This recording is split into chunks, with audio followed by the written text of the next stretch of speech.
Hello, everyone. Welcome again to the Doomer Optimism podcast. Today I have co-host Ashley Colby with me and a very special guest, somebody along with her partner, Mike, I've been following for a few years and has been very inspirational to me and many others, is Euvie Ivanova. How are you doing, Euvie? I'm pretty good. Yeah. Cool. Thanks for having me, guys. This is great. Yeah. Thanks for coming on. So perhaps we can get started by talking about your journey. I found out about you, from Future Thinkers a few years ago, and at that time it seemed like you were kind of into transhumanism or techno-utopianism and human potential movement, and I think you're still very interested in the potentials of technology, but you definitely seem to have evolved in certain ways. That's just from an outsider coming in. So with that kind of outsider, very ignorant perspective, do you want to just talk about kind of what led you up to what you're doing right now? Yeah, sure. So it's always interesting to hear the outsider perspective. And well, the thing is, Mike and I have been podcasting since 2013. And we've been together since 2011 or something. So it's been over a decade. It's been a long time. So naturally, evolution would happen. I mean, if it didn't happen, that would be strange, right? It would be strange.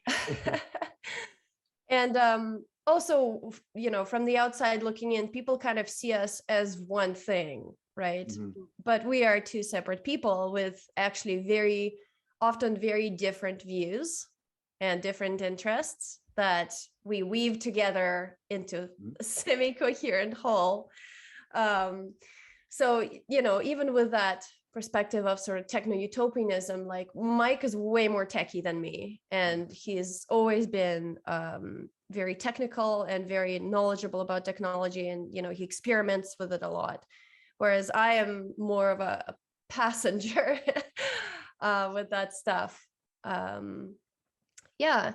And so we did discuss things like transhumanism and techno-utopianism quite a bit. And I felt that it was just, interesting abstract ideas to discuss. Mm-hmm. At least that's how it was for me. Mm-hmm. Just, flex the brain and imagine what if and that sort of thing. I don't think I was ever particularly interested in the practical applications of that stuff. But now it's funny that you bring up transhumanism right off the bat, because it's one of the things that I've been contending with quite a lot. And well, more recently, especially since having a child, I've come to the conclusion that it's a very, very bad idea and that it's not going to work. Transhumanism is not going to work. And, the best outcome for it would be like some sort of a, elite class that dominates all the other people who are suffering and enslaved. Like that's basically. That's like best case scenario. It's best case scenario. Yeah. Like altered carbon or something like that. Uh-huh. And worst case scenario is that, human extinction, and just the human genome gets so damaged with all these modifications that it just goes extinct. Or maybe like a few people remain in caves who are who weren't taking the modifications. Yeah, sorry to get very dystopian right at the start. No, it's good. You have to lay out the doom. You have to lay out the doom. Doomer Optimism. It goes in that order. So this is great. Yeah, you start with the doom. Yeah. Yeah. So, and it's we just to back up a little bit. So we haven't actually released a podcast for about a year. We've just been too busy with our village on the land here, and there's just so much going on. We haven't had the time to record a podcast, so I haven't actually had the opportunity to hash this out and talk through it and debate or whatever. Mm-hmm. But yeah, some of my thoughts on transhumanism are very well, not very happy. Mm-hmm. So I have two possible directions, but I want to go in this order, because I think it makes more sense. I want to ask about how having a child got you to that point, but first I want to know, like, let's just lay the groundwork. Tell us about your current project, this village. Like, I want to know, the details of what you're working on. Sure. Village. Well, we've been wanting to do something like this for many years. I think we've talked about it for the whole time that we've known each other. And we tried to do something like this in Bulgaria a couple of years ago, but we couldn't just wrangle enough interest, couldn't raise enough funding, and it just didn't work out. And then after having a child, we came back to Canada just to be closer to family. And this is also when the pandemic first hit. So we were like, well, we don't know how long these lockdowns are going to last. So we might as well come back to Canada so that we can spend some time with the grandparents. And Mike's mom was also sick. So we wanted to make sure that she gets to spend time with the grandchild. So we came back to Canada and then started looking for land here. And we were able to raise enough funding, like just down to the wire, we were able to do it. And we found some land that was suitable for what we wanted to do, and we purchased it a year ago. It has an existing campground and golf course. We're not really golfers, but it just happened to have a golf course, and Mike's parents are into golf, so they're helping run it. So it works out. And our plan is to build a village, sort of a living lab, to experiment with different things like permaculture and ethical use of technology and community building and different sort of psychotechnologies for cultural coherence and a lot of different things, just everything that we've been talking about on the podcast for the last decade, to put it into practice and see what actually works and what can come out of this. Okay, what really quick follow-ups.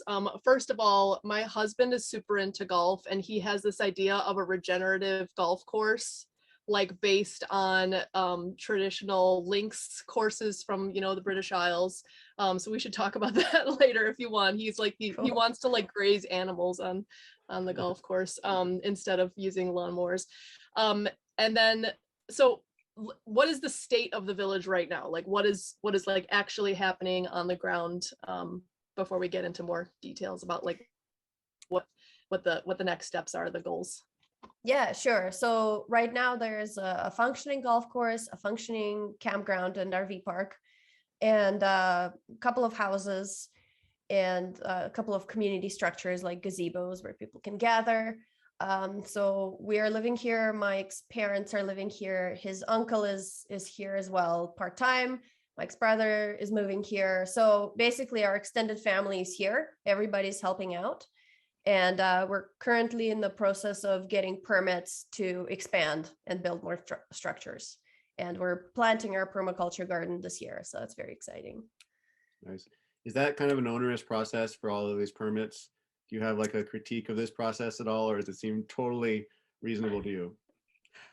Yeah, there's a lot of red tape, and as everywhere, I'm sure, and a lot of rules that seem unreasonable, and just bureaucrats got a bureaucrat, and just people who've never built a house or cultivated land, making up rules that seem pretty arbitrary. Yeah. You're saying the zoning code isn't conducive to solar punk, is what you're saying. Yeah. Dang. So yeah. And you all have you're getting other people involved, like investors, and you're wanting it to be a village with various people. I remember, I think I heard you on the Jim Rutt podcast, and you guys were talking about kind of this I guess you could say tension between wanting to have some degree of communal space, but also people having their own space as well, like perhaps their own living quarters, and trying to find this balance of like, we don't want to be everyone all up in our shit all the time, but at the same time we want to have like a communal commons area as well. How's that going? How are you thinking about that? Has that changed?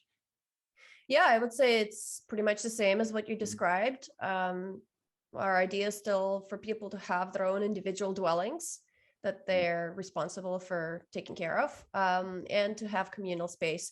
Actually, in that sense, I think at least what I envision is kind of similar to how villages used to function, where the village has a market and a church and a tavern that are kind of common spaces, and people have their own houses. As far as ownership structures, we're still experimenting and trying to figure out what's going to work, especially because the legality and the bureaucracy, it plays a role. Like what you can do does play a role, even if you might have some idea of what would be awesome. It's just sometimes it's too lengthy, too expensive, too complicated, to put it into practice.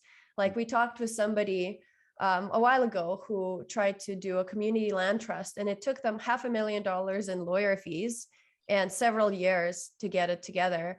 So it's not an easy process, but that's something that we're interested in looking into, some form of a community land trust. But to start, we're probably just going to focus on rentals, because one of the things that we want to be cautious of is not to bring people in too soon and then create codependence. Unfortunately, that from the people that I've spoken to who've tried these kinds of projects, it's this thing that happens quite often. And we want to avoid that. So we're going to focus on shorter term stays and sort of residencies with a fixed term, where people just come in, we get to know them, they get to do some work, we see how the dynamic is, and we do some sort of a trade that's finite. They trade some work for staying here, and then that's done. And if after that we decide to continue, we can. If that's it, then that's it. Yeah, that makes sense to me. So has that process started of like, are there, besides family members, are there people kind of checking it out, or are you still kind of laying the groundwork for that? It's a bit of both. So we had quite a lot of people visit. We just had a lot of campers last summer too. It was super busy season. I think we had around 3,000 people visit. Wow.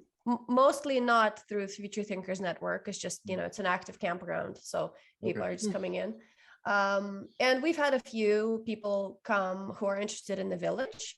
So we're going to continue that this summer. There's more people coming. So we'll have more to say after the season is up. Yeah.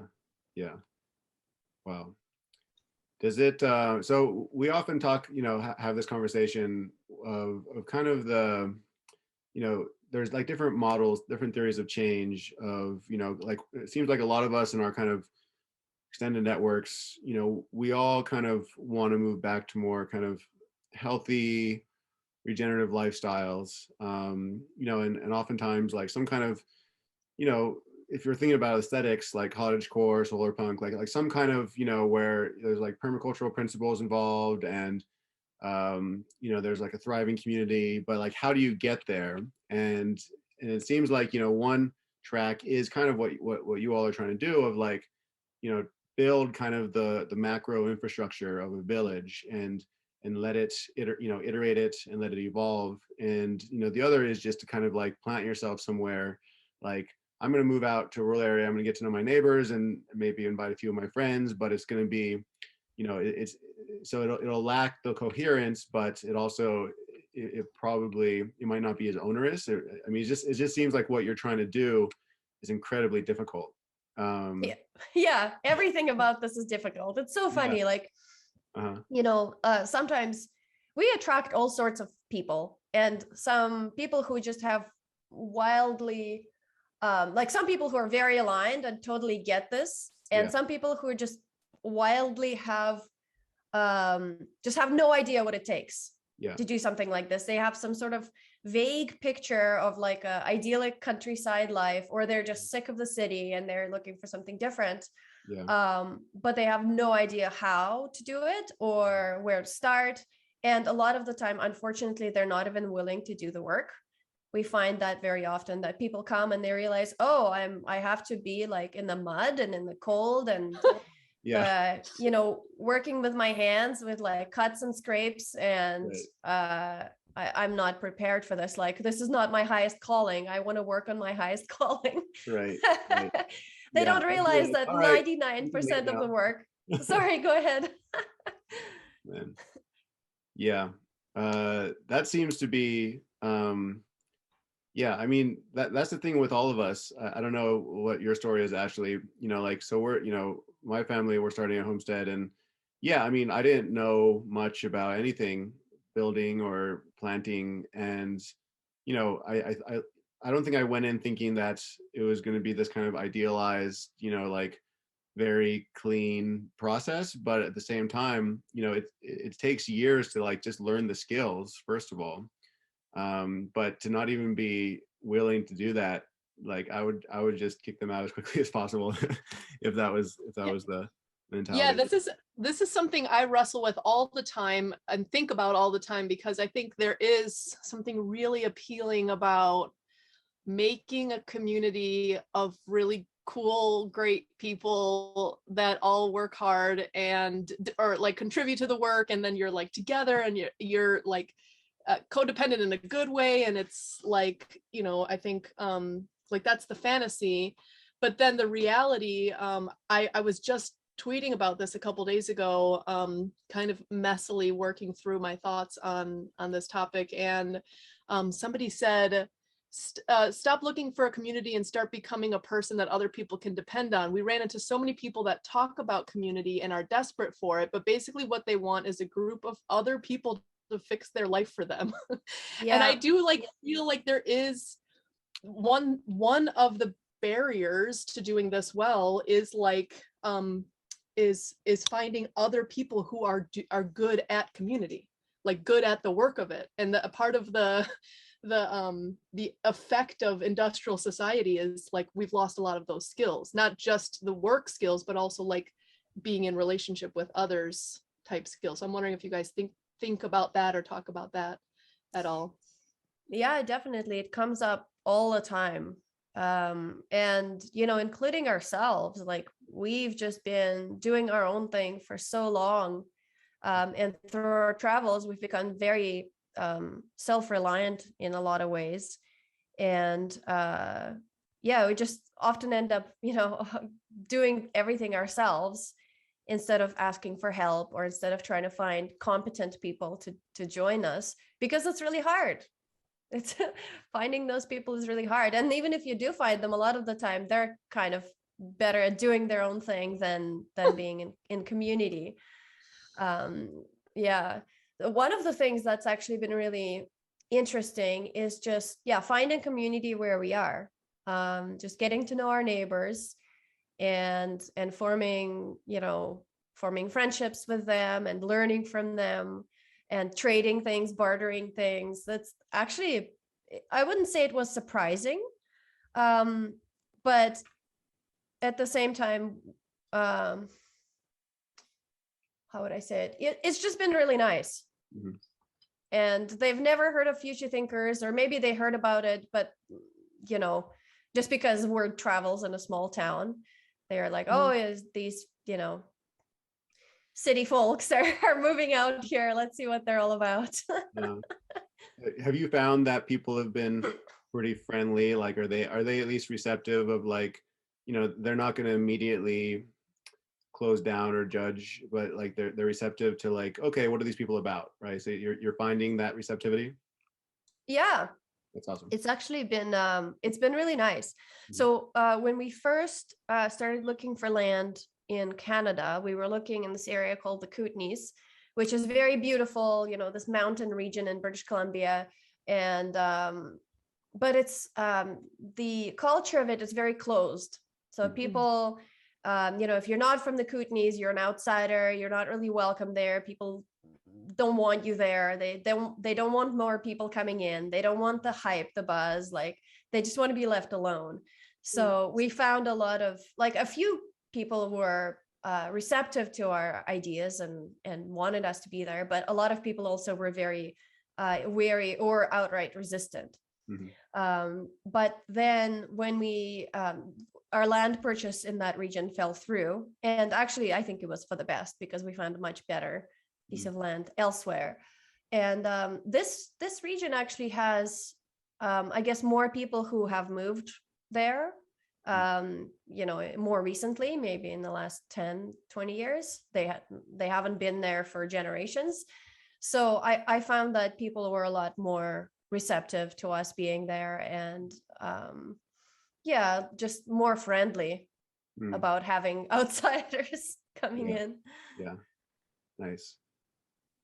Do you have like can you see kind of the beginnings of, if we're thinking like bioregionally, like bioregional, in terms of bioregional regeneration and these types of ideas, like do you see kind of these kind of functional interdependent relationships with your neighbors, that where it's like, okay, like maybe we're already starting to barter, like can you see kind of like the potentials for like a more developed, robust economy, that or eco nami, however you want to put it, as part of the larger region? Or is that kind of, I don't know, can you see the glimmerings of something like that?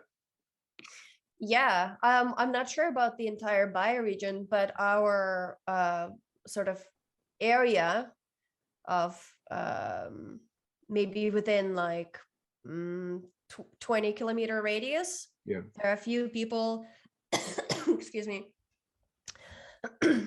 There are quite a few people doing some version of homesteading or raising animals or plants, or they're doing traditional crafts. We have a few neighbors who are raising alpacas, and they do yarn spinning, and they do survival classes and these kinds of things. So and there's definitely, I would say, there's interest in having some sort of a community market or barter market or something like that. I've talked to a few people about that. So I think that there's growing interest in that. Yeah.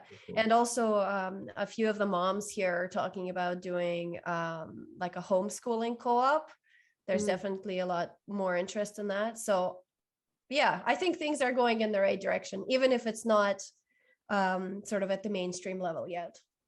One other question on the village before maybe we could get into parenting a bit, but okay, another thing that came up in this thread the other day when I was talking, but like just thinking out loud about community, was this this model of like a medieval monastery, like a walled exclusive community that's different from the rest of the social order writ large, and then it basically like has its own internal order, but that model works well only with like very rigid ideology, like very rigid belief system and set of behaviors that go along with that belief system. So I'm wondering if you've thought about that at all, like I'm thinking about your apprenticeship model, or like people coming to rent for short periods of time. Like, are you like open about what ideology somebody might have, or do you feel like there is some limitations on like we do have to have some amount of overlap to maybe cohabitate more long term? Yeah, probably some shared values. I definitely. We don't see our place as some sort of a walled garden, especially because of the way that it already is. It's a campground, it's a golf course, it's already part of the community where people come in here seasonally and they have an existing relationship with the land. This was really interesting. Like, there are some people who have been coming here for 20 years. So they've had a relationship with the land for longer than we have. And that plays into the context of what this place is and can be. So it already can be a walled garden because that's not where it fits in people's minds. Right. And not that we ever wanted something like that anyway. I'm guessing it's more that we need to have guidelines for play, like what, people come into our context. And so what are the guidelines for playing nicely together? even if people hold different ideologies, they're a guest here when they come, so they need to kind of play by our rules a little bit. Mm, yeah. Okay, so now I'd love to hear like a little bit about your journey to parenthood, and like what, I don't know, like is there like a before baby and after baby in your mind? Like talk to us about that that transformation. Oh yeah, absolutely. Definitely I would say it's biggest transformation for me in my life thus far. And I've had lots of transformations, all the traveling and all the heavy meditation and all that stuff. I could, I can think of many very transformative experiences that I've had, but this beats them all for sure. And it's been life-changing and amazing, and I'm really glad that I ended up becoming a mom, because for a lot of my life I think I assumed that I would never have children, and I had my son quite late. I think I was 35 when I had him. So yeah, I'm really glad I did it, and it definitely entirely changed my outlook on the world, and for the better. There's this term that people use sometimes, 7 generational thinking, where you can kind of see into the future of your lineage. And how would I say it? It's not like you see the future. That kind of sounds ridiculous, but it's that you can sense into it. You can sense into what is going to be good and healthy and generative for your family, ongoing, for not just you and your children, but many generations down the line. And likewise, you also become in touch with what happened before you, the 7 generations before, and all the baggage or generational trauma or whatever that comes with it, but also the history, the lineage of where you come from, the traditions, the different languages and cultures that come with that. So it, and probably all the meditation I did before has helped to lay the groundwork for sort of this expanded sense of what is self. But it's been, I don't know. I still struggle to find words.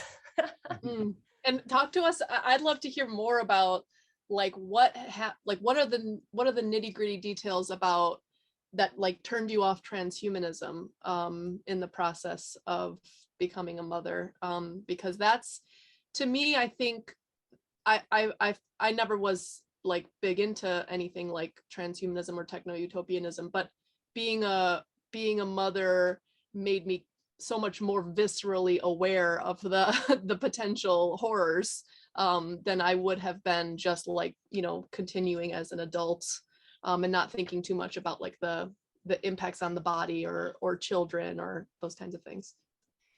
Yeah. Well, I would say at the core of this is that life and all living things have an innate capacity to self-heal, self-restore, to find internal balance. And meddling with that too much can have vast negative outcomes. And obviously, medicine has existed for a long time. So we've been meddling for quite a long while. And obviously, we're not isolated islands. We are in relationship with everything around us. We're in relationship with the food that we eat, with the people around us, with the different technologies. Even things like language and fire have changed the human genome in the long run, because they're part of us now. We depend on them. So, our teeth have changed as a result of fire because we can now cook food, things like that. So we in a way, we are always, how would I say it? We're always transcending what we were and kind of becoming something else. and that's the process of evolution anyway. But how much is too much, and what's the end goal, and where is this all going? Those kinds of questions are important too. Yeah. So I suppose it depends on what people mean by transhumanism, because you could say we're already transhuman in some way. We're already symbiotic with certain technologies and things that are non-biological. So, yeah, I guess it's always that walking the edge of how much is too much, how much is healthy, how much is tolerable, and can nature continue to restore itself from here on? And because if we do something too much in that direction, it can make the genome unstable, and that's self-terminating. So it's an evolutionary dead end. So I think about those kinds of things a lot. And one of the things is maybe it's a term for it is hyper-reality, which is basically various kinds of simulation. And it's easy to think about it as like media or things on a screen or VR or whatnot. But there are different levels of simulation. And some of them are more negative than others. Like a game is a simulation too, and kids do it all the time, but that's positive, it's generative, it trains and teaches them something about the real world and about themselves. And especially when games are played with other living things, you form relationships through it. So that's healthy. But if a child is playing a game on a tablet and that game does not respond to them in a generative way, like the game is fixed, it's pre-programmed, and that it teaches them that the world is fixed, which is it stays in their unconscious and informs their other interactions. So it's not necessarily healthy. And then AI is a whole other can of worms. Yeah. So yeah, I wrestle with these questions all the time. Yeah. And at the same time, you can't be an idealist in today's world. You can't be a purist. I mean, unless you're willing to be Amish and cut out all technology altogether, you will come across technology, and your children will come across it. And I think when I first had my son, I was a lot more bullheaded, if you will. I didn't want him to be around screens at all, and didn't want him to use handheld devices at all. But we're in a family environment, and other members of the family, when they spend time with him, they are more lenient. They allow him to play with screens. So I couldn't continue to be so bullheaded about it. So I had to develop some framework. Okay, well, so how do we do it better? How can I teach him to interact with technology in a better way? And I would say it's still a learning process, and it's challenging too, because we're all maxed out and tired, and sometimes it's just easy to put on a cartoon for him. So well, yeah, that's great, because I think like I'm of two minds. One, I get really frustrated by the argument that like writing is technology and therefore like artificial wombs are fine. You know what I mean? It's like it's all technology, it's all the same. Like there no people not making a distinction between like just how far we can go with some of these things. But then the other part of me thinks like it does take an incredible amount of nuance to navigate. Like we are in this world, we actually do have to navigate it. Like I think about my kids, they're gonna encounter screens, so I need to like find a way to teach them to encounter them in a positive way, put limitations on what kind of things they have access to at an early age, but then like they're gonna encounter it at some point. But something that horrified me the other day, my 2-year-old was looking at a book with superheroes in it, And she said, where are their phones? Like, they don't have a phone in their hand. And I was like, oh my God, like, that's horrible, because I think that like our phones are just part of our hands now.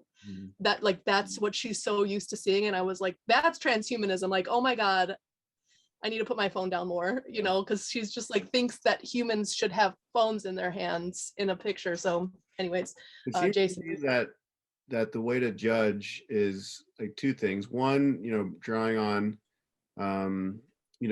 just drawing on kind of the regeneration movement, right? Is it conducive to, ecological regeneration somehow, right? And if we can argue that, certain types of machinery for, say, you want to build a bunch of ponds that will capture water, that will be, really generative part of a permaculture project, and you bring in an excavator, I'm like, okay, I'm willing to do that. Or, GIS technology, geographic information systems, to be able to help us measure ecological health at larger scales. I think that can also be appropriate, within boundaries. Or, Web3, right, or crypto, and helping to coordinate, a new kind of finance based on, forms of capital that we define, in line with our values, that can help speed this up. I can see the role for that as well. And then I'm also, we've had a couple episodes recently, about, what's his name again, Ashley? The philosopher, the Convivial Society. Oh, Ivan Illich. Illich, yeah. I don't know. And he, I think he has a very nuanced view of technology, of basically, is it making us more human? Is it making us more convivial? Is it making us more present with each other? And so kind of bringing in the ecological and the human aspect, I think that's, and it's never going to be very clear cut. But that to me seems to be kind of how I would distinguish. Does it make us, does it connect us closer to each other? And does it connect us closer to the earth? And if it does those two things, then I think it might have a role, even if it seems kind of out there, or alien to us at the moment.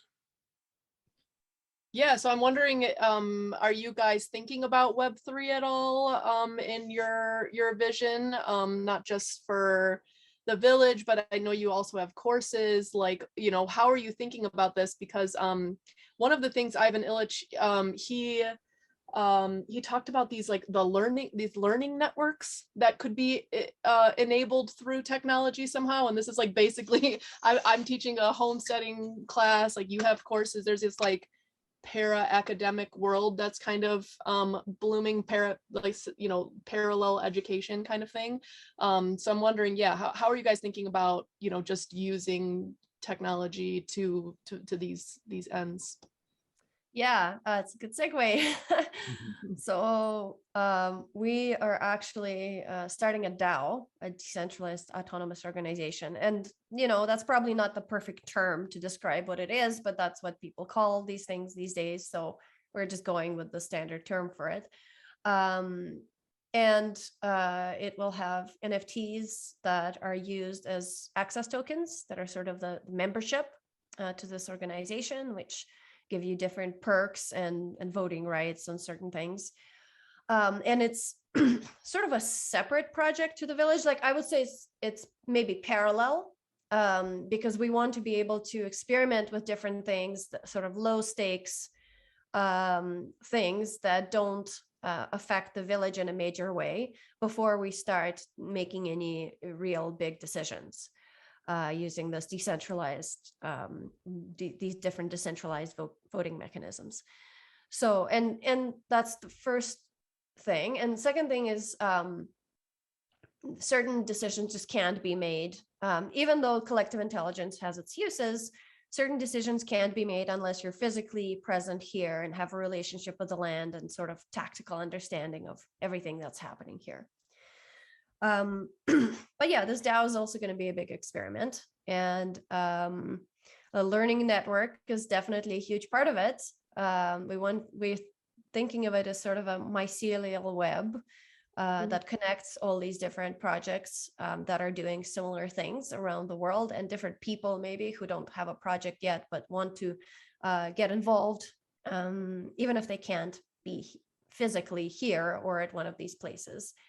Yeah, just kind of the start of this broader community learning, sharing web. That's good. Yeah, I'm thinking back to this episode we had Jason with Eli and James. Mm-hmm. Do you remember the part where they were talking about like they're somewhat skeptical of these tools, in that I think a lot of people think they can just sort of outsource all of the community necessary community skills to like a DAO or Slack or something like that, whereas they're saying like you actually do need to have those skills as people too. I'm skeptical of this, and I think you're like taking a very I think hard-nosed approach toward like, yeah, some things need to be done in person. There's some things that are like only people with a stake and like skin in the game in this place can make those decisions.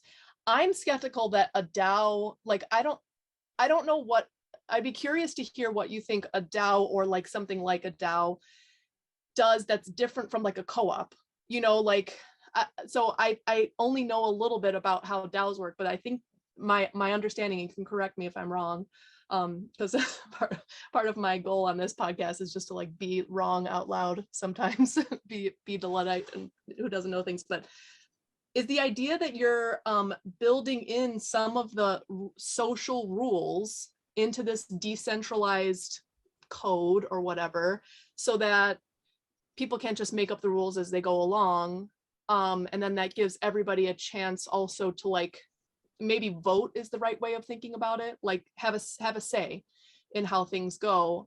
I wonder why you can't just have like a normal like cooperative type organization that has rules and like bylaws, and then everybody gets a stake through this cooperative. Like, what's the difference with Web3? I'm just like skeptical that we're needing to invent new things when there's like technologies like the institution of a cooperative that already exist. Well, my view is possibly different than other people's, but I do think that DAOs are basically the new version of co-ops. Okay. Yeah, we just have more technologies now to aid in that process. And I think that the human social tech is still at the core of it. I'm not a technology maximalist. I'm barely even a technologist. I tolerate technology. Same. But I also see the possible positive uses of it. And yeah, I think that you can't outsource certain human social things to technology and expect it to work out, because humans are variable. Like our response is different depending on the environment. It's not always the same. So you can't program those things because, oh man, there's so many failure modes of bad actors, trolls, just lack of participation. Yeah, humans are not fixed. So you can't use fixed systems to deal with humans. Right. But I think there are certain technologies that can augment cooperation, especially when it's decentralized cooperation, when you're spread out across the world. And I mean, I'm still learning so much. I'm not even all that knowledgeable in co-ops, to be honest with you. So, maybe people have already invented good ways to coordinate in a decentralized way when you're not in the same physical location. Well, let me propose an analogy to Ashley and see if it clicks. So we can ask, why do we need to use video conferencing when we could just meet in a living room? Right. And because we're decentralized.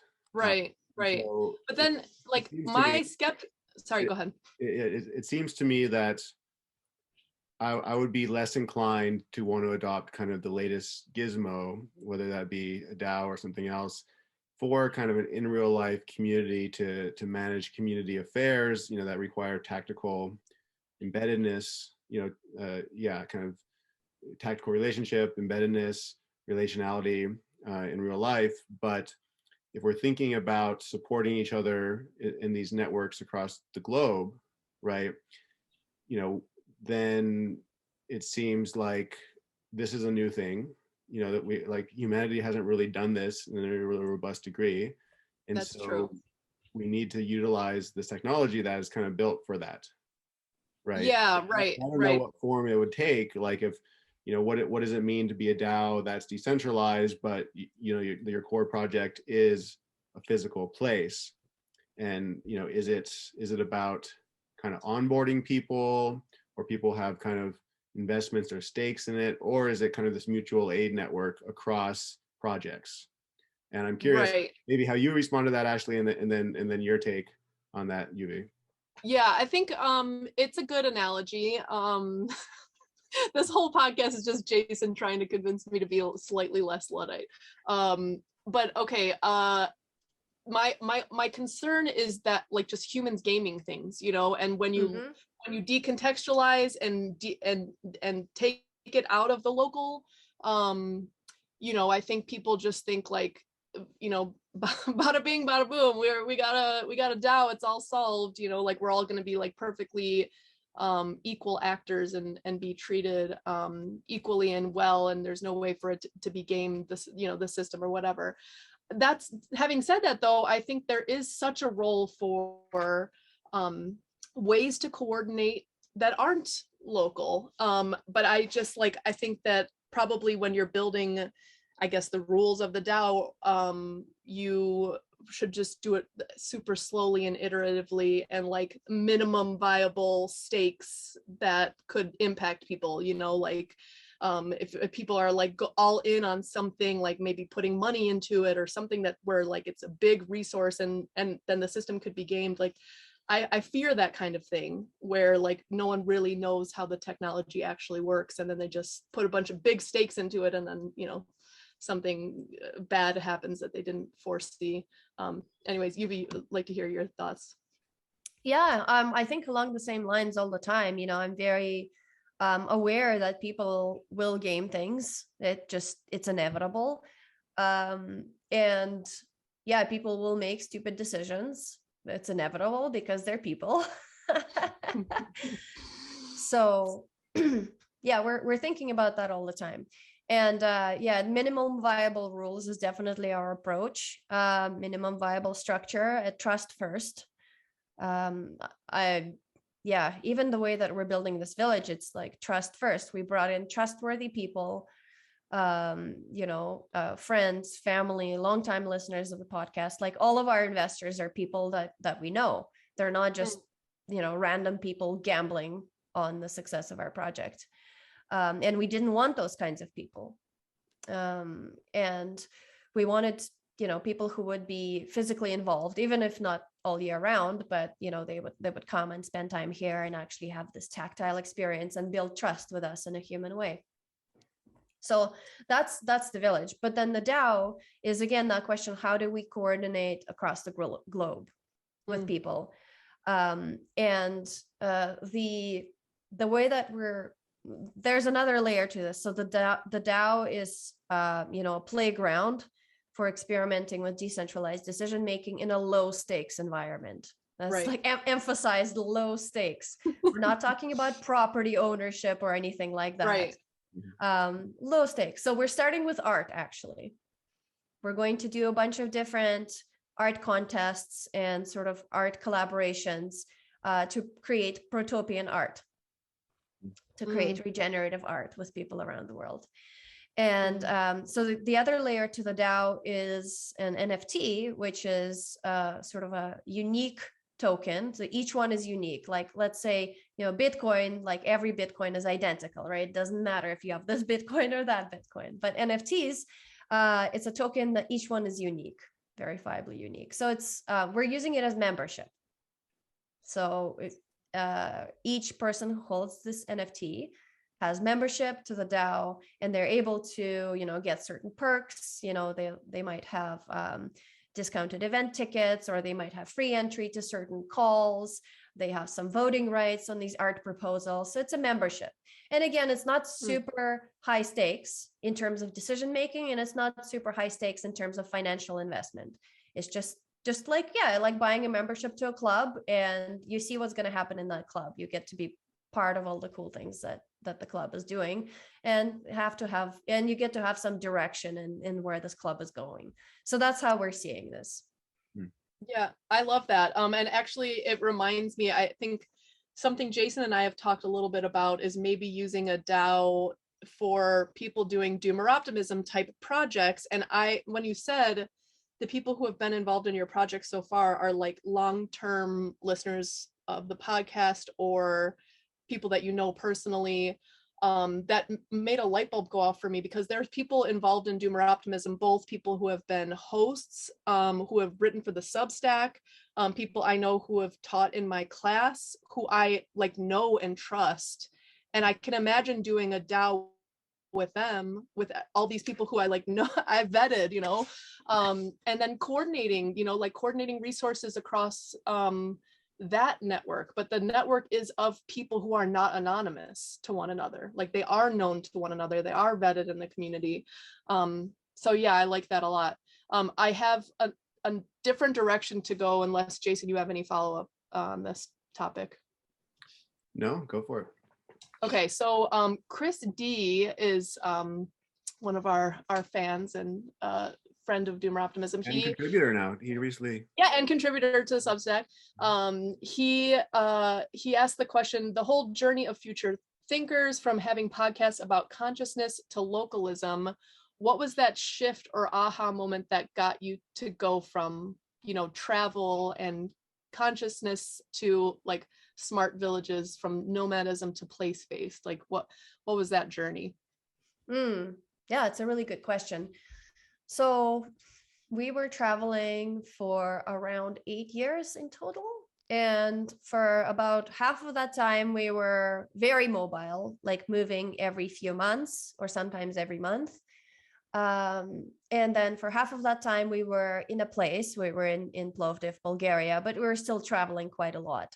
But we did have a home base. And we just realized that, we needed to plant some roots and be part of a community, and especially, wanting to have a child, that it becomes inherently necessary to form these stable long-term relationships, rather than have something more like we've met awesome friends in our travels, like people that we're still in touch with, that we still speak with and hold dear. But it's challenging because they're on the other side of the world and we don't get to see them. So we wanted something more local. And for me, having a relationship with land is very important. I've always wanted that. I grew up on you could call it a small homestead in Russia, and growing our own food and raising our own animals. It was like the highlights of my childhood, and also traveling. Actually, there were some of the highlights of my childhood. So yeah, I just wanted that again, and I wanted my son to grow up in that kind of environment, surrounded by trusted people, friends, family, neighbors. It takes a village to raise a child, so I wanted that for him. And like we're gonna make the village. Yeah. That's really beautiful. I just have a comment, and then Jason, you can go. So I traveled a ton too in my 20s, and I reached a point where I was traveling with my boyfriend at the time, and I was just like I feel really lonely. The two of us going around, it was just us with each other, and then it was lonely to not have stable friends for me, throughout this period, and not really belong anywhere. That was a big part of my journey. And then I was like, yeah, let's settle somewhere, and we settled in Uruguay. But then I think I've also come to the realization, despite wanting to be place-based, also travel is fun still though. And having a place to come home to you know, it makes travel even more sweet, at least to me. So I think, yeah, I went this whole arc. I think maybe it's similar to you, but like go travel, like infinite travel to like.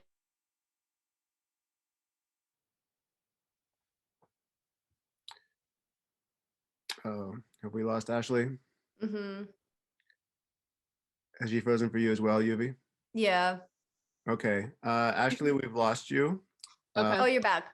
I think you're Okay. back, Ashley. Okay, I'm back. Hi. 1, 2, 3, testing. Yeah. So you were talking about this arc in this whole full circle. And that's Oh where yeah. So basically, yeah, I just went through this whole, you know, arc of traveling a ton to being it, wanting to be in a place, and now like having some nuance balance between the two. Jason, I think he doesn't want to go anywhere anymore. He's a true localist, right? Well, I spent a lot of my 20s traveling. I was a world citizen, and through my early 30s, and now I'm pretty content. Like I just hate getting on airplanes. I still have to like visit family, which I feel like that's important, but I wish they were just all around. But yeah, I mean, for me, like I'm really interested in just building up our homestead and our and contributing to kind of bioregional activities in county. Even right now, really even smaller scale, like within our county and town, and making connections nearby, and developing friendships, because we've only been here for a couple of years.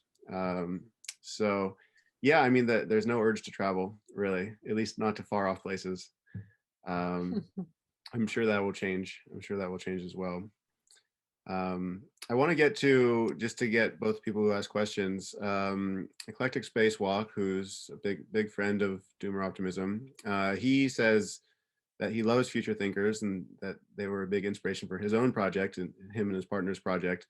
He wants to know a little bit about kind of how formative was being in a relationship with Mike, and like for both of you, like in terms of your growth, and how he also asks how a child changed them, and then he asks what were the most compounding growth decisions, the courses, the villages. So feel free to just bring in whatever you feel like you haven't already said to that question, so we can make sure that Mm-hmm. the question is asked. Yeah, well, the relationship has definitely been very growth spurring, and doing all the things, traveling and meditating and doing this podcast, and just like all the things that we've done together throughout the more than a decade has been very growth oriented.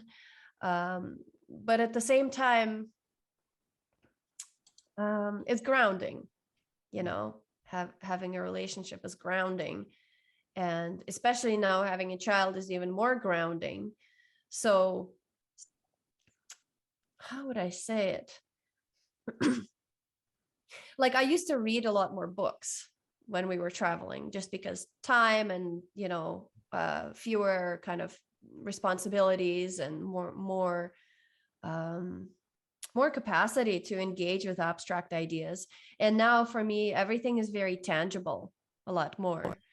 I have a toddler, and The same way.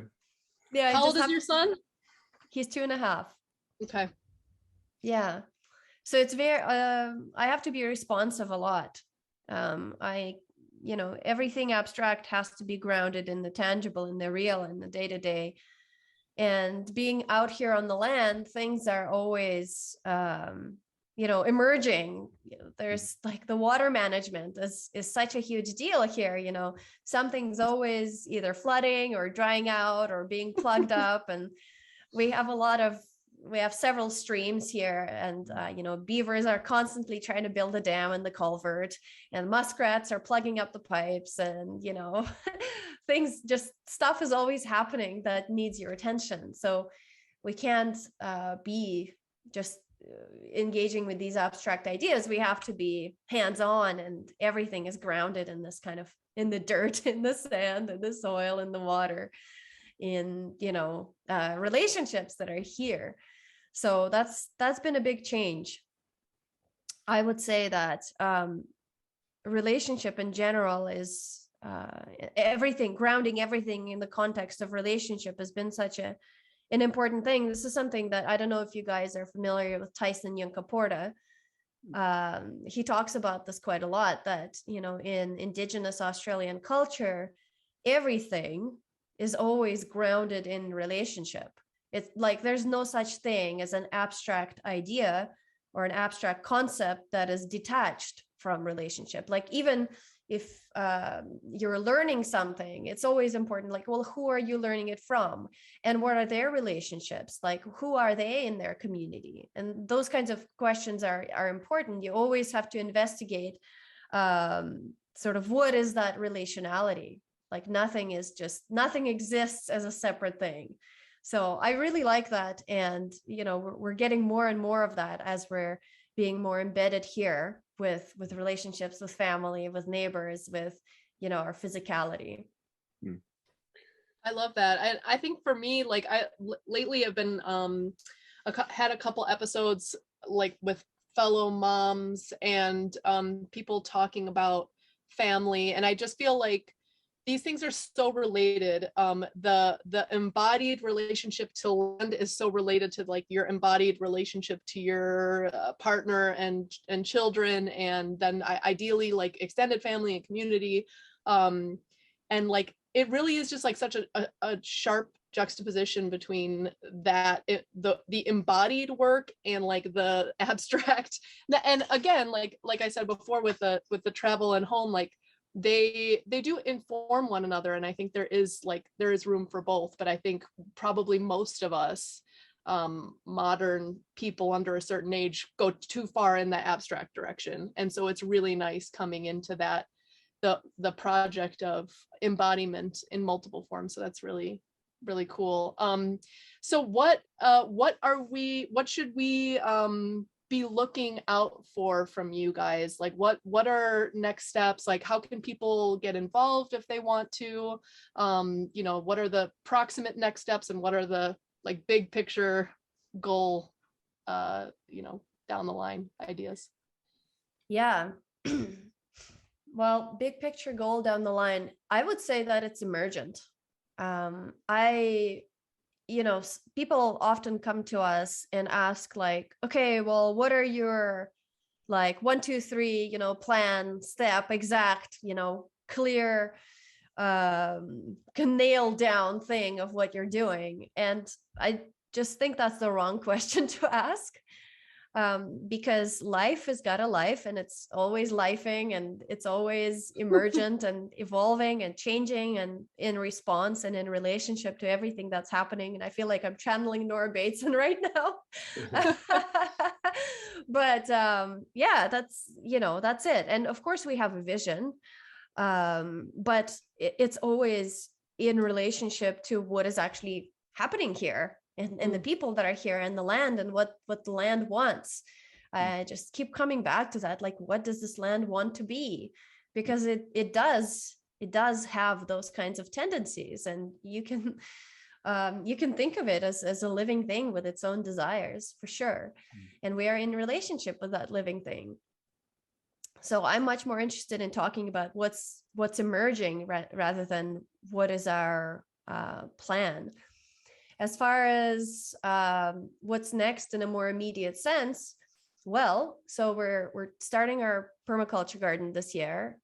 You know, I've got a ton of seeds and seedlings and saplings that are coming, and I've already started seeds, and we have, you know, more things coming in the mail soon when it's warm enough to plant them. So we're going to need help for sure. So if anybody wants to come out and help us with that stuff, you know, setting up hugelkultur, garden beds, and planting trees and things like that. People are welcome to come out, and we're offering a trade where people can camp here at no cost, and they just get to help us with the work, and, you know, stay for a few days or a few weeks, and get to know us and see how it goes. That's the woofing model. That's great. Yeah, something like that. Yeah. And as far as and there's just the endless work here, you know, there's just so much to do. So, you know, especially if people are skilled tradesmen of any kind, you know, carpenters, plumbers, electricians, builders, we'd love for them to come out and In our future world, tradespeople are probably the most highly valued. Yeah, Yes. totally. I mean, not Same. future. I mean, all of us on homesteads are like, Yeah. please, somebody who knows anything about electricity, Yeah. please come woof. We had a carpenter, like a master carpenter woof with us one time, and I was like, he did so much, like everything Aurelien touched. He was from France on vacation here in Uruguay, and he was brought here to build, I don't know why he was brought, but he was brought here to build this museum in the east part of the country, and he found us and he stayed here for like 2 weeks, and he built so much in that time. I was like, if you can get people with those kind of skills, and obviously you're trying to build up those skills yourself, but it's totally different with the actually skilled people.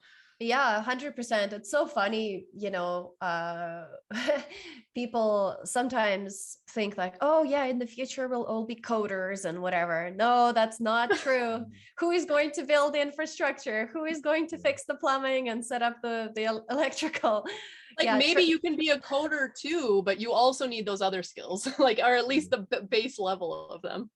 Yeah, and there's a huge shortage of it, especially among young people. Like, all the tradespeople that we have here are older, they're boomers. And when they get too old to do the work, who's going to do it? It's actually a really big problem out here. Yeah. Yeah. So, okay. Yeah, so that's the physical thing. Well, That's let me kind ask of you real quick, you're starting these permaculture gardens and stuff and planting trees. What kind of trees? What kind of trees are you getting in the ground? Oh, sure. This is very exciting for me. So Me we too. are here in hardiness zone 3. So it's very cold. Yeah. That's intense. This winter, one weekend, we got 2 feet of snow in one weekend. So you can imagine how much that is. That's a lot. Which, did you say which province you're in of Canada? We're in British Columbia. Okay. Yeah, but we're in the mountains. So Okay. it's very cold. If you're in the lower mainland, like close to Vancouver, it's a lot more mild. But up here, it gets very, very cold. But it's beautiful. Like, we have very sunny winters. Winter wonderland. Everything is covered in snow. It's gorgeous. It's sunny. Yeah. Yeah, but it's not gray and gloomy like in Vancouver or Seattle or those places. Yeah. But it's that makes me a difference. Yeah, so for your psyche, for your soul, it's very nice, because I lived in Vancouver for 11 years or something, and I just couldn't handle the gray in the winter. But this is totally different. So what we're planting is, I found this one good nursery that is in Saskatchewan, and it's even colder there, is zone 2. So they have very hardy varieties that they've collected from around Canada and the States and Russia and Manchuria. They have all these cool. really cool varieties of super hardy, pears and apples and plums and grapes and cherries, lots of berries. Cool. Even grapes, amazingly. Wow. Yeah, Valiant grape and a couple of other types of grapes. And lots of berries do really well. So, raspberries, blackberries, hardy blackberries, blueberries, gooseberries, lots of different berries. God, what is that berry that they had in Washington? Haskell. No, it's I'll have to look it up, but they had this berry in Washington, where I lived, in Pullman, Washington, and like people had spots where they knew where it was, and they would never tell you where it was, and it was like up in the mountains, and you can only get it like a certain 2 weeks a year or something like that. That'll be fun for you. It'll be like one of those things where when things are producing, it'll be like insane amount of production, but it'll only be like 2 weeks or something where you can like really harvest for some of those plants. Yeah, the way that I've done it is I've picked varieties that fruit at different times so that we can stagger it a little bit. Yeah, that's smart. Yep. You don't have to process everything like 1,000 pounds of fruit in one weekend. Yeah, and I'm starting small. Like, I just got one of each for most things, just to try it and see what we like. And yeah. What are you thinking about animals at all anytime down the line? Yeah, we are. So we want to do a chicken coop. I don't know if we'll get to it this year. It really depends on how much help we can get, because there's just so much labor already involved in running the operation here. So, it depends on, if we can get volunteers at the right time who have the right skills. So it'll be either this year or next year, the chicken coop. And then we want to get some bigger animals, either pigs or goats, maybe sheep. A lot of our neighbors have goats here and they've offered us babies. So we might try that. But I know that goats are pretty, they have personalities. They try to escape all the time and they eat everything. So, but I have goats in my ancestry. Like, I'm part Bulgarian and all of my ancestors had goats. So I kind of feel like kinship with that animal. So I might try to attempt it, even though a lot of permaculturists have said that goats are a pain in the butt. Briefly, harder to manage, but more, I don't know, have more personality than sheep. I looked it up. Huckleberries was the berry. Huckleberries, we have them wild here. Right. Okay, and then what else are you working on? The non-material world stuff. Non-material world. The metaverse stuff. The metaverse stuff. So the DAO, it's called Portal DAO, actually. So this is a thing that I want to explain why Portal. The internet has kind of become a place that people go to. And I actually think that's potentially a bad use of that technology. I'm much more interested in the internet as a portal to real places, real people, real human connection, real wisdom, real knowledge, where we go through it into embodiment, into something real. So, things like VR, I'm actually not a fan of. I don't like it. I'm not interested in it. I mean, sometimes it's fun, but I don't want to make that a kind of any kind of meaningful part of my life. Maybe if I was like to help me augment planning out site design for design, maybe I could see a potential, but besides that. But that's a portal too. It's like a portal from the way things currently are. Ashley's language, because I think we've talked about the internet as a place before, and I argue that it is a place, and she didn't like it, but I actually like this idea of it being a portal more. So I love it. And actually, united Ashley and I in our exactly. And it reminds me, because we just recorded an episode with a guy who studies people who are in bunkers. And he spoke about the people in the bunkers, talking about the bunkers as like a portal or a bridge from like one period of time to the next. So I don't know. I'm loving this. This metaphor is coming up. It also extends, I think, to where we are in our civilizational life cycle, right? Of like, we know that the old world is kind of not going to last, and we're not quite at the new world yet. And we're kind of like in this portal, this transition. Totally. So it's just an all-purpose. So anyway. Go ahead. Great. We love it. We're on board. We hijacked your description, so keep going. Well, I'm glad the meme resonates. That's awesome. So that's being launched. We're launching the token for it on June 1st, and the token is called Archetypes. So these are the NFTs, and it's going to be a collection of 5,000 unique NFTs, and then we're gonna do another 5,000 later, so it'll be 10,000 in total.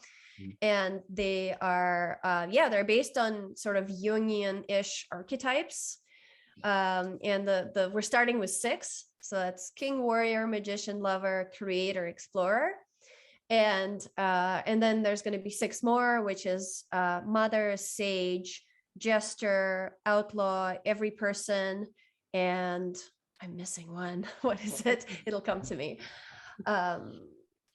So these 12 archetypes are what the tokens are based on.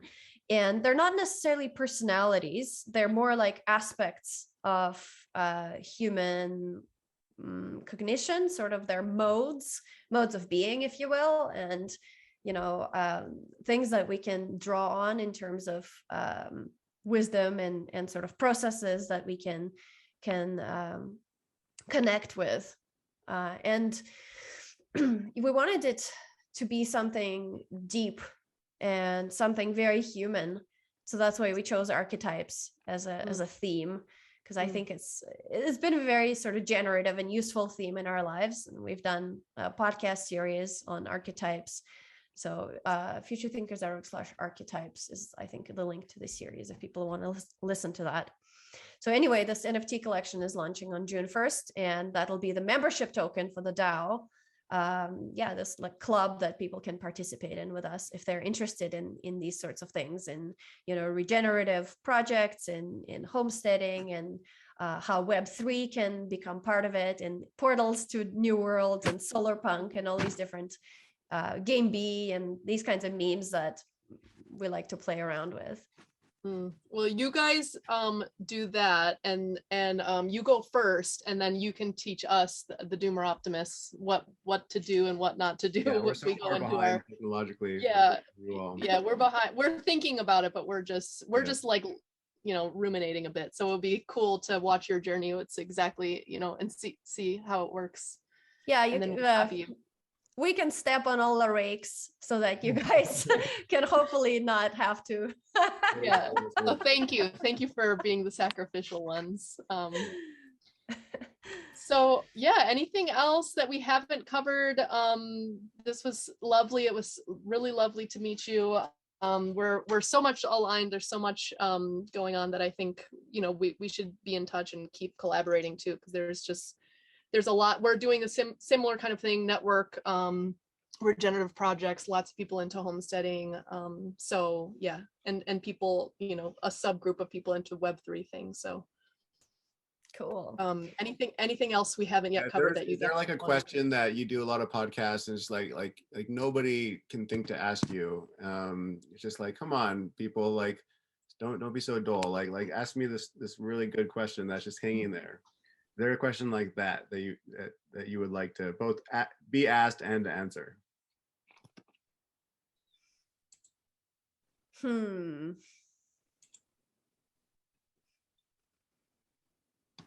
think we discussed a lot of good things. It's sometimes it's hard, especially when you're in something. It's hard to see from the outside, so I've enjoyed all the questions that you guys have asked. And we've talked about some things that are really bad ideas. I think that's generally something that gets underexplored. Yeah. Because people are like, what should I do? Or like, what's a good idea? But I think it's really important to touch on the really bad ideas as well. Yeah, I think that was, I mean, maybe one last question could be, so far in your process, let's say on the village building, so far, what is like one mistake you've made that you feel like looking back, I should not have done it that way, and what do you learn from it? Because we said we should ask that question more often. Like, tell us a mistake you made and what we can learn from it. Or do you not think that way? A lot of times when people do make mistakes, it was just like part of an emergent learning process and like had to happen kind of thing. Yeah, that's kind of our line of thinking. Like it was all generative, and it was good in the long run. Well, like the first property that we put an offer down on, it was a beautiful farm that had already regenerative agriculture happening on it for decades, and they had different animals that they were rotating and all this really cool stuff. It was beautiful place.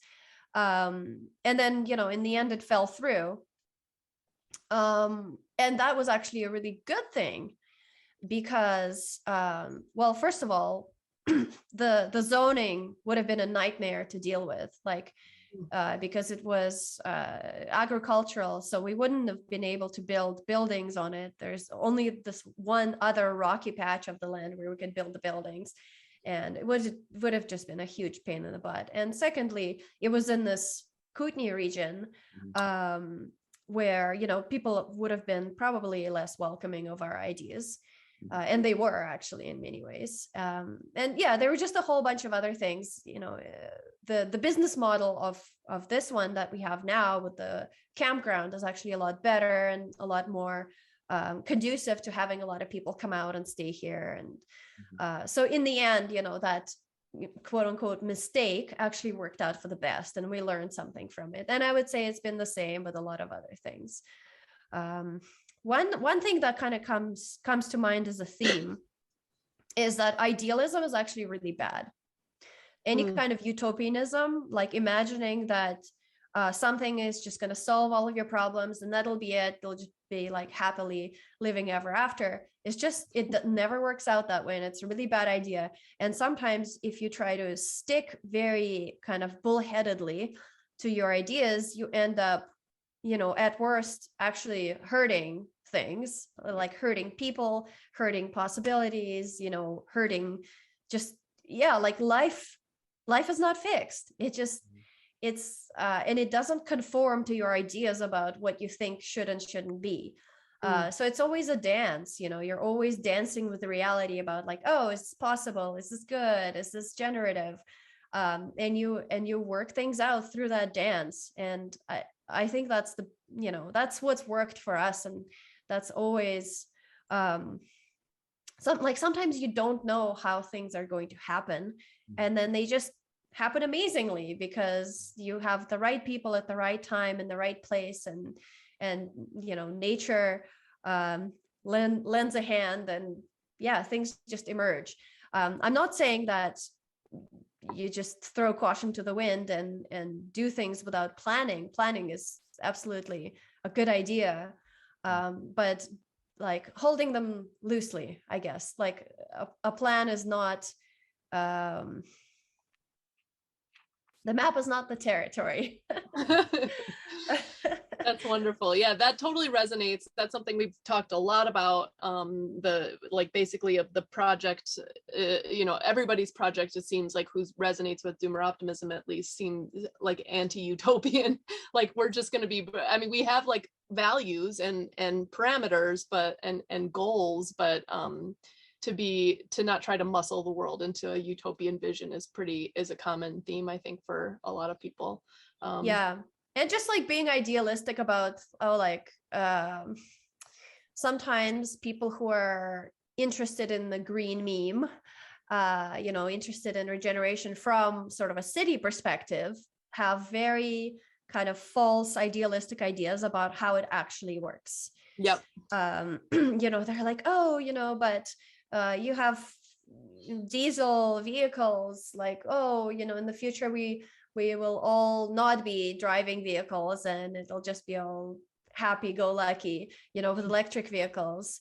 And I like to question those kinds of things because electric vehicles just aren't practical. We actually considered getting a Tesla, and then having been here for a year, it's just not going to work out, I don't think. Like, we are in the boonies and it's muddy and rocky, and this you'd have better luck with a donkey cart probably for your transport.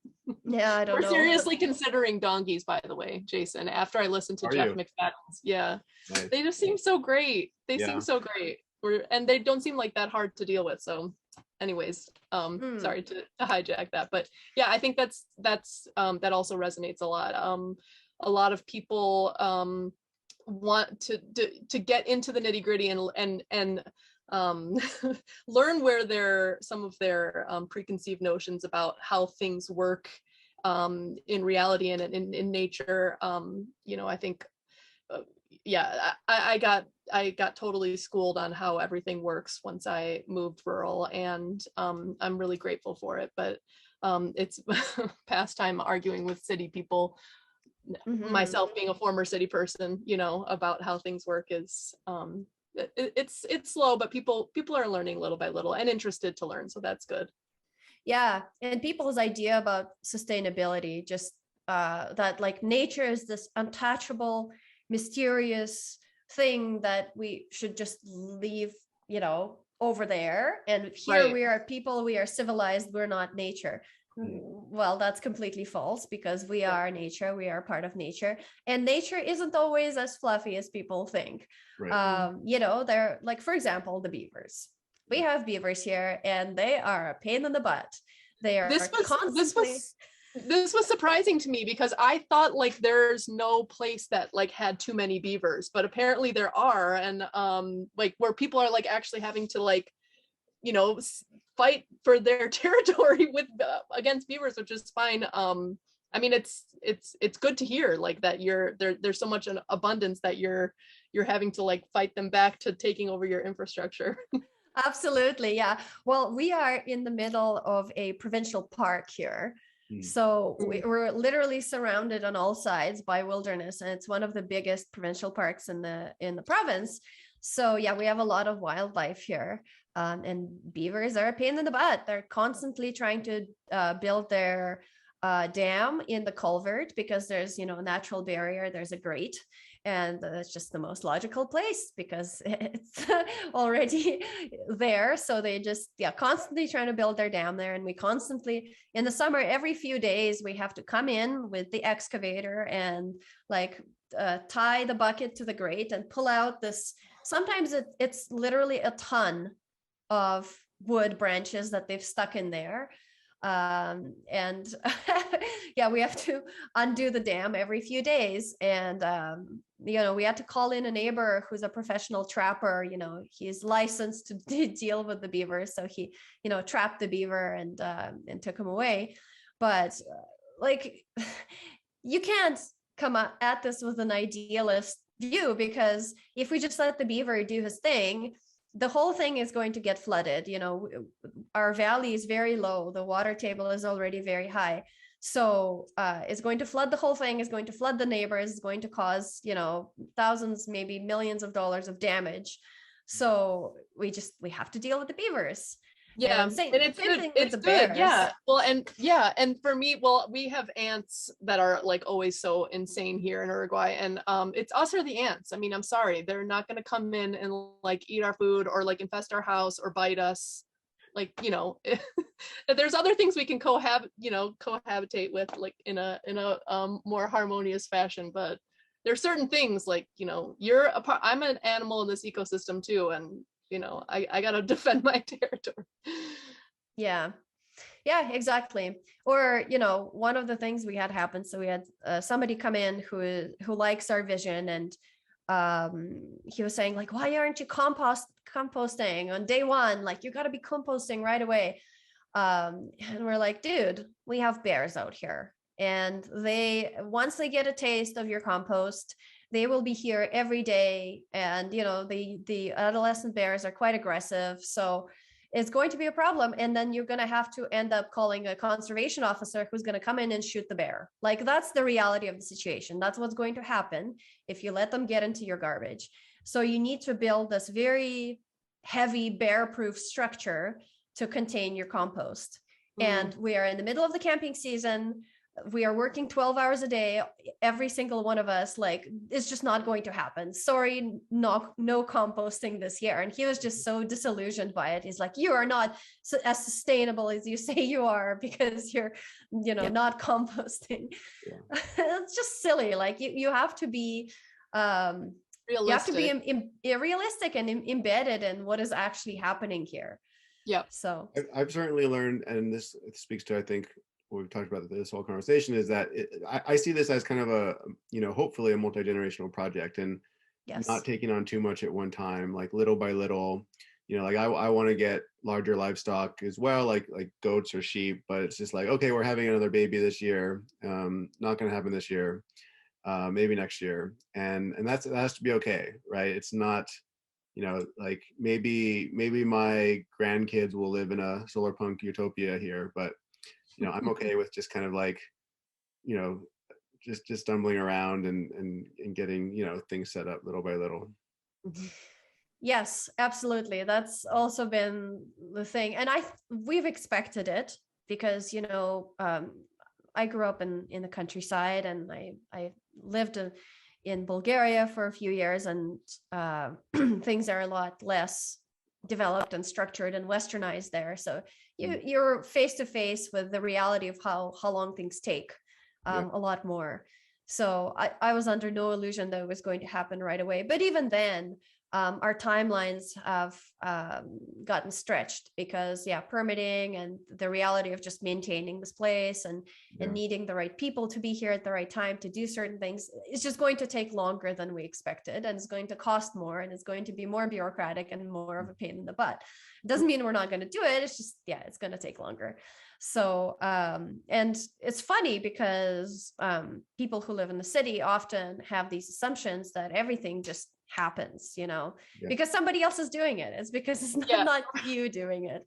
Or even if you are doing it, you are resting on top of these systems that have been created and have been in place for centuries often.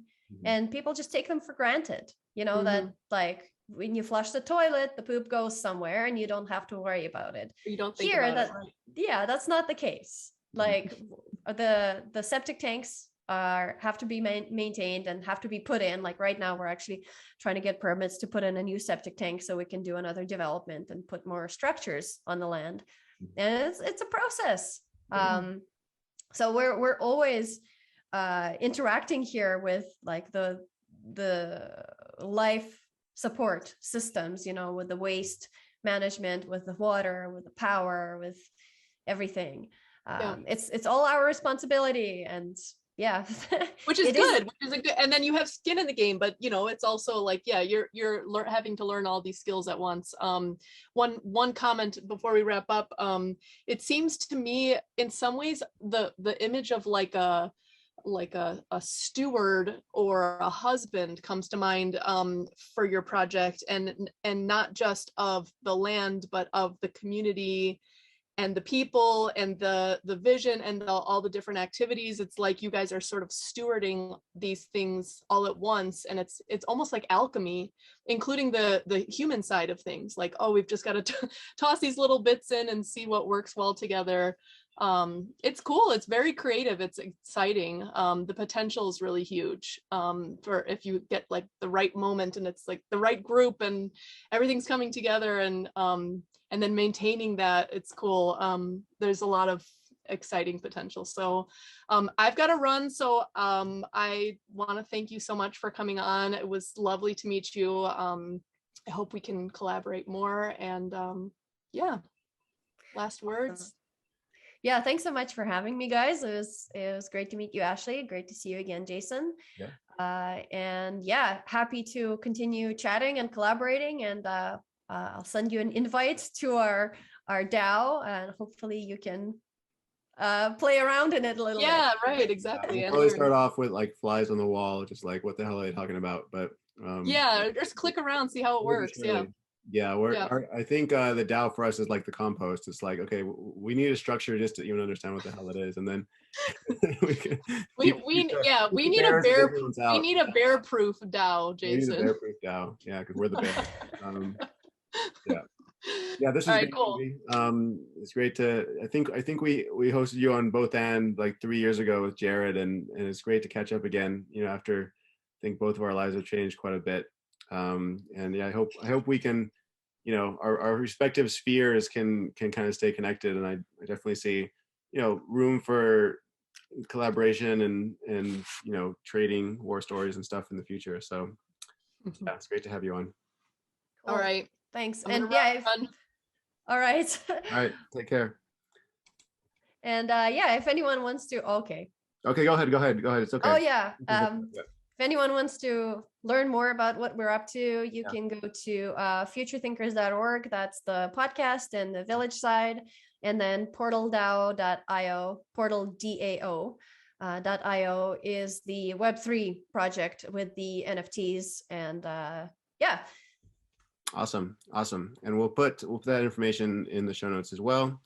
All right, cool. Thanks, Euvie. Awesome. Thanks for having me.